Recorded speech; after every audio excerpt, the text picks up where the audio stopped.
Ja men hej och varmt välkomna till O-ringen TV. Nu står vi ute i Nosten igen och idag så har vi med oss Vilma. Tjena Vilma! Tjena! Kul att ha med dig. Kul att få vara här. Ja, vad är det vi ska kolla på för något idag? Idag ska vi kolla på kontrolltagning som är en väldigt viktig del i hela sträckan faktiskt. Ja, det är ju sista biten in till kontrollen. Och då måste man ju verkligen vara skärpt också. Ja, och det är lite som starten till nästa sträcka också. Så det är väldigt viktigt att man har en plan. Just det. Så man får framförhållningen och inte behöver liksom stanna upp när Nej, man är precis. vid kontroll. Då vill man ju veta vart man ska. Och det här kommer ju bli lite mer avancerade tips vi kommer kolla på idag. Men man kan verkligen använda det här som lite nyare och kanske när man springer med stigorientering också. Men de kontroller vi kommer ta idag är ju lite mer avancerade och lite svårare kontroller. Du ska få springa 2 olika sträckor.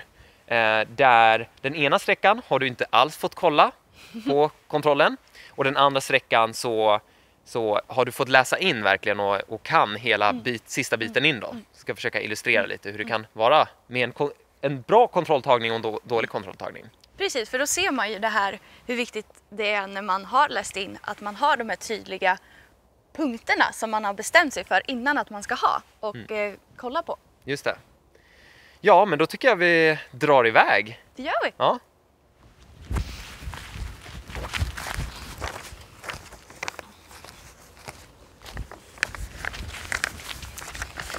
Då ska vi se här. Jag börjar bli lite osäker, men jag ska ju se en höjd här framme.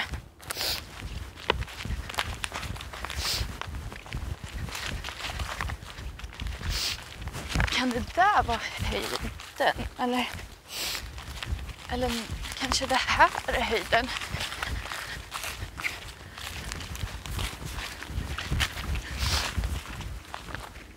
Nu går jag upp här. Eller här. Det här måste ju vara brant då. Men skulle jag passera en brant? Jaha. Nej, men här är det ju... Här är det ju också en brant. Det här var ju skumt. Men... Vad ska jag ha ens? Ja, men jag ska ju ha en sänka. Inte vara här någonstans.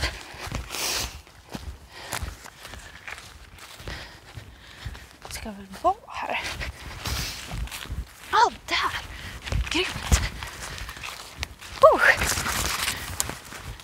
Så, nu är jag till nästa. Snyggt. Ja, men nu står vi vid nästa sträcka här då, och du har ju fått läsa in den här lite grann nu och jag har satt ut kontrollen. Den sitter lite lurigt, så det blir en liten utmaning nu. Ja, spännande. Ja, men vi behöver inte snacka mer än så tycker jag, så jag tycker vi drar iväg nu. Det gör vi. Okej, nu börjar jag närma mig kontrollen här och vi ska passera en sänka. Och därefter så ska jag vara noga med kompassen och sen ska jag passera en sten.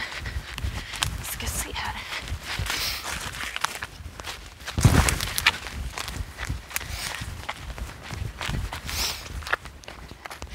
Sänka.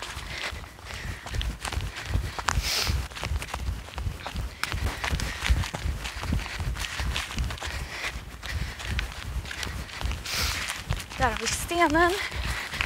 Och när jag vet vid stenen då vet jag att jag ska passera 2 höjder. Här är höjden.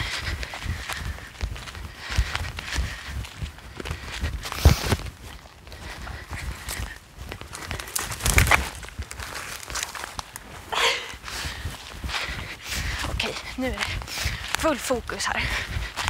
Nu börjar jag närma mig.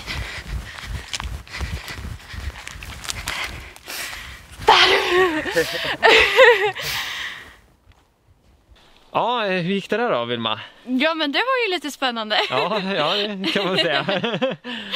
Det var lite olika tempon var det. Ja, verkligen. Man kände som stor skillnad. Just det här att när man har tydliga punkter så kan man också ha mycket högre fart.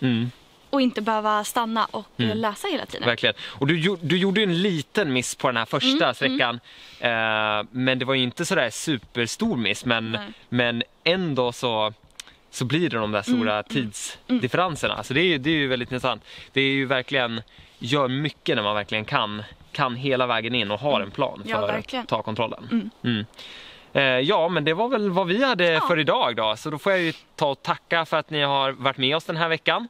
Vi är tillbaka igen nästa måndag. Om ni tyckte att det var spännande med kontrolltagning så får ni jättegärna ge en tumme upp också. Och såklart följa kanalen så att ni inte då missar nästa måndag när vi ses igen 6:00. Hej då!